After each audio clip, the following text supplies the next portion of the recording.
Kaso lehendik bai, nahi eta estropa jungean eta beti estropa bakoitzen honen ematea jungean eta saiatu gean iten, beti kontxa horregotea eta iritsi da eta guain urteko estropada da eta unena emateko asmoakin.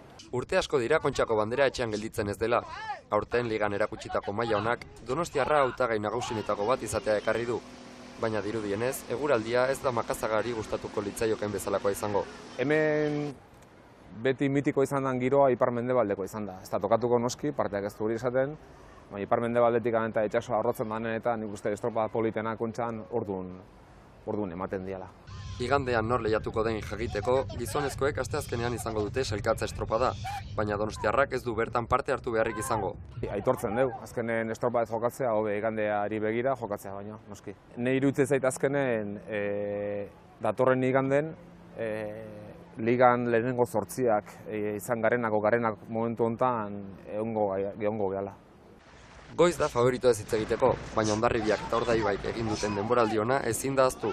Hautagai nagusiak izateko favoritismo hori edo irabazi dute, eta bai, ez dira bakarrak izango, hautagai bakarrak, baina favorito nagusiak bai izango nuke.